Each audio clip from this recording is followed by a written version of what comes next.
esteemed members of Congress.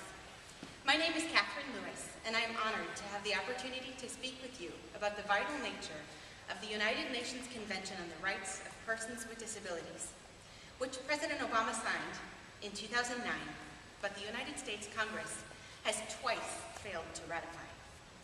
As a person with cerebral palsy, I believe strongly in the accessibility and equity this treaty can support across the globe, and I urge the United States to join the 143 other countries worldwide who have ratified this treaty. You may have noticed that I walked unaided to the podium today, but from the age of 2 until about 5 years ago, I relied heavily on a mobility scooter to get around.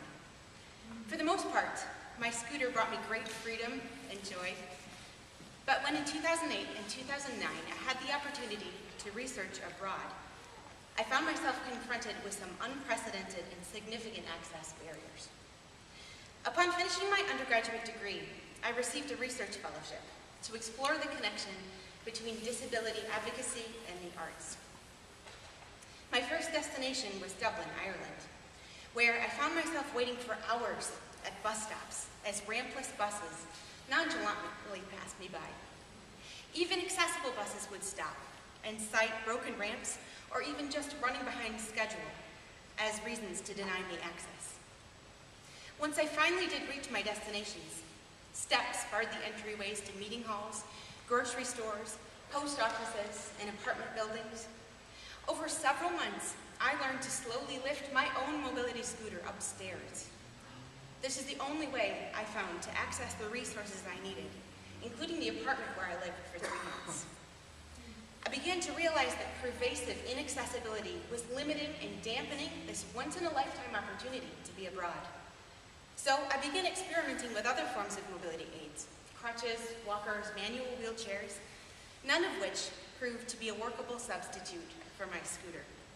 And so, as a last resort, I began meeting with a personal trainer, who very sensitively and slowly got me acquainted with treadmills and weight machines. At first, I could only walk for about 2 minutes before exhaustion and discomfort set in.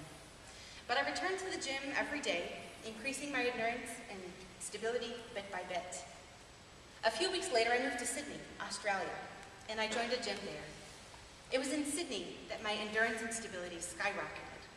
I began taking buses without my scooter, going to meetings without it, exploring Sydney without it.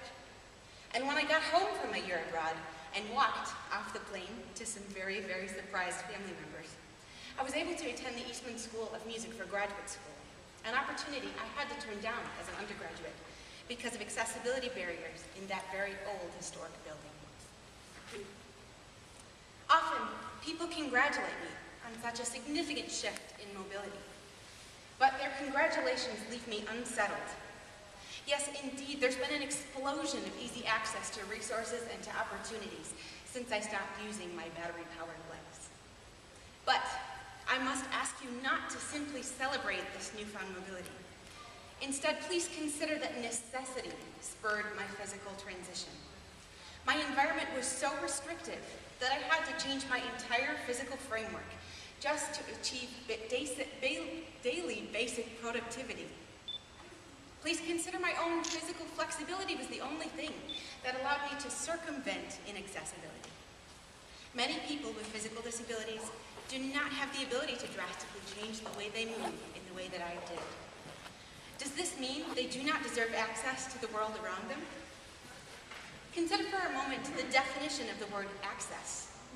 According to the American Heritage Dictionary of the English Language, access refers to the ability or right to approach, enter, exit, communicate with, or make use of. Do these things not seem to comprise the most basic of human rights? The ability to move about the world with freedom and with dignity? The UN Convention on the Rights of Persons with Disabilities would carry the access provisions in the Americans with Disabilities Act to countries across the globe. And so, United States Congress, I implore you to ratify the CRPD and to support the basic human right to freely explore and inhabit the whole world in which we live. Surely, the right to access should not cease when we reach the United States borders. I thank you very much for your time.